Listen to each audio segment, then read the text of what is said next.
বিশেষ করে যারা প্ল্যাকার্ড নিয়ে আই লাভ মুহাম্মদ সাল্লাল্লাহু আলাইহি ওয়াসাল্লামের যে ব্যানার ইউজ করছেন, প্লিজ এই ব্যানারকে সঠিকভাবে ব্যবহার করুন। কেননা যেহেতু ট্রেন্ড চলছে, এই জায়গায় আমরা না বললে হয়তো আমাদেরকে কারো না কারো এজেন্ট বা কারো না কারো লোক বলে দেওয়া হবে। তবে এটা মাথায় রাখতে হবে, আমরা আমাদের প্ল্যাকার্ডগুলো এমন জায়গায় যেন না লাগাই যে সেই জায়গায় কেউ মানুষ ইচ্ছাকৃতভাবে সেই প্ল্যাকার্ডকে ছেড়ে দেয়। কেননা আমাদের পূর্ব মেদিনীপুর জেলার রামতারকে একটি ঘটনা ঘটেছে যা খুবই নিন্দনীয়। কিন্তু আমরা কোথাও না কোথাও এটা মনে করি যে আমরা সংখ্যালঘু মানুষেরাও যারা যেখানে সেখানে প্ল্যাকার্ড লাগিয়ে দিয়ে চলে আসছি, এটা যেন আমরা না করি। আপনি প্ল্যাকার্ড লাগান, আপনি ব্যানার লাগান, ফেস্টুন লাগান, তার রক্ষণাবেক্ষণ করার দায়িত্ব আপনার।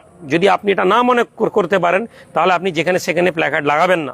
এটা কোনো রাষ্ট্রীয় কোনো সংগঠনের কোনো পার্টির কোনো ফ্ল্যাগ নয় যে ছিঁড়ে ফেলে দিলে অসুবিধা।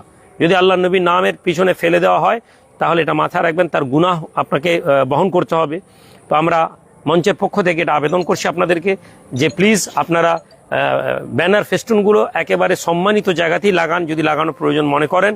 আদারওয়াইজ হযরত মুহাম্মদ সাল্লাল্লাহু আলাইহি ওয়াসাল্লাম আমাদের নবীর ব্যাপারে সবচেয়ে বেশি যেটা আপনারা মানুষের কাছে তার কর্মজীবনী আলোচনা করেন। মঞ্চ আগামী 1 মাস ধরে পূর্ব মেদিনীপুর জেলার বিভিন্ন প্রান্তরে মঞ্চের নেতৃত্বরা আপনারা দেখছেন, তারা আপনাদের এলাকায় পৌঁছাবেন। কোনো সমাবেশ নয়, কোনো মাইকিং করে প্রচার প্রসার নয়, বরং বিভিন্ন এলাকায় আমরা গিয়ে সেখানকার মানুষদেরকে পৌঁছাবো এবং আল্লাহ নবীর ব্যাপারে আমাদের যে কি কর্মসূচি হওয়া উচিত সেটা আমরা আলোচনা করব।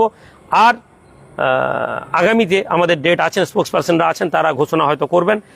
তারা আপনাদেরকে বলবেন যে জেলার বৃহত্তর একটি মিটিং আমরা ঘোষণা করতে চলেছি এবং আমরা আশা করছি এই মুহূর্তে জনসংখ্যা আমরা বলে বিভ্রান্ত হব না বা বিভ্রান্ত করব না। তবে পূর্ব মেদিনীপুর জেলা একটি ঐতিহাসিক সমাবেশ হবে এবং যে সমাবেশে ইনশাআল্লাহ আমি নিজেও থাকব এবং আমাদের সমস্ত কর্মীরা থাকবেন, সমস্ত দল মত পথের লোকেদেরকে আমরা আহ্বান করব সেখানে। এবং কোনো একটি নির্দিষ্ট সম্প্রদায়ের নয়, বরং বিভিন্ন সমাজের লোক থাকবেন।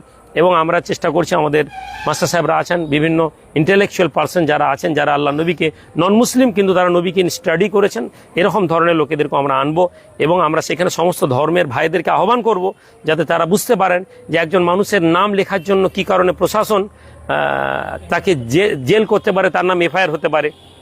ভারতবর্ষ সহ পৃথিবীর ইতিহাসে এটা দেখতে পাওয়া যায়নি কারোর নাম লেখার জন্য কারো এফআইআর হয়। তাহলে এই মানুষটাকে কেন ভয় পাচ্ছে যোগী প্রশাসন বা যারা আল্লাহ নবীর নাম দেখলে ভয় পায়, তার ভয় পাওয়ার কারণটা কি, সেই বিষয় নিয়ে আমরা আরও বৃহত্তর আলোচনা হবে। আজকের মতন আমরা দরবার শরীফের পক্ষ থেকে আপনাদের সকলকে ধন্যবাদ জানাই। আপনারা এই মঞ্চের জন্য দোয়া করবেন এবং সংহতি মঞ্চ পূর্ব মেদিনীপুর থেকে যা শুরু হবে পশ্চিমবঙ্গকে রাস্তা দেখাবে ইনশাআল্লাহ, আশা করি। ভালো থাকুন, সুস্থ থাকুন।